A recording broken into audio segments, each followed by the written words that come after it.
Подготовките за полагање државна матура се при крај. Останува уште да се среди со наблюдувачите и тестаторите, изјави денес министерката за образование Весна Јаневска. Државната матура се подготвува по процедура, веќе тие се речиси сосема готови, останува да се средат наблюдувачите и тестаторите и да пристапат како и лани на одржување на државната матура, која лани за разлика од претходните години покажа подобри резултати, помалку употреба на недозволени активности од учениците, а се надевам дека и оваа година ќе биде така. Со државната матура немаме никакви проблеми годинава. Дали контролите ќе бидат на повисоко ниво?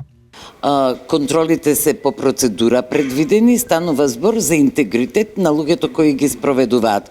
Јас се надевам дека од година на година тоа ќе биде се поуспешно. За интенцијата на Министерството, сегашната двосменска да се трансформира во едносменска настава, Јаневска изјави дека бројот на училишта кои преминале на новиот образовен режим се зголемува.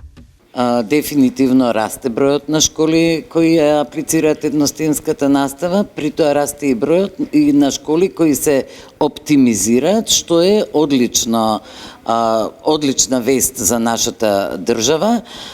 Во моментов, таму каде што е најгусто населението или најголем број на ученици, се уште сме во фаза на доградба на капацитети за спроведување на едносменската настава. Последното училиште кој јас го посетив во правец на едносменска настава, која ќе почне од септември, е едно училиште во општина Ајрод, се извинувам, во општина Ѓорче Петров, но истото се случува во фази и во другите општини.